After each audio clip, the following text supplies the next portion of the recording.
One, Chris Obore has filed an application for pay, which is already been given a number.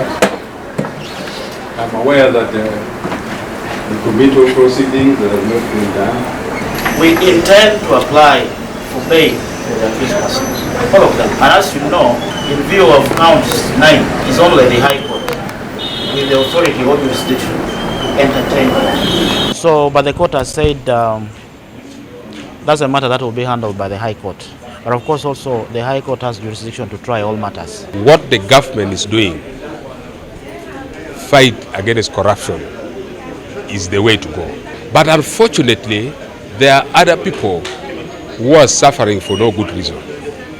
Because what was happening in Parliament, the former Speaker was using some of the staff of Parliament in which she could wire money into the account of those staffs.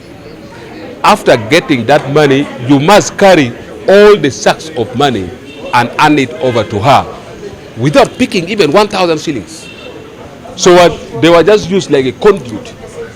So they are just suffering now for no good reason. Download the app on App Store or Google Play Store now. Vision Digital Experience, the future of media.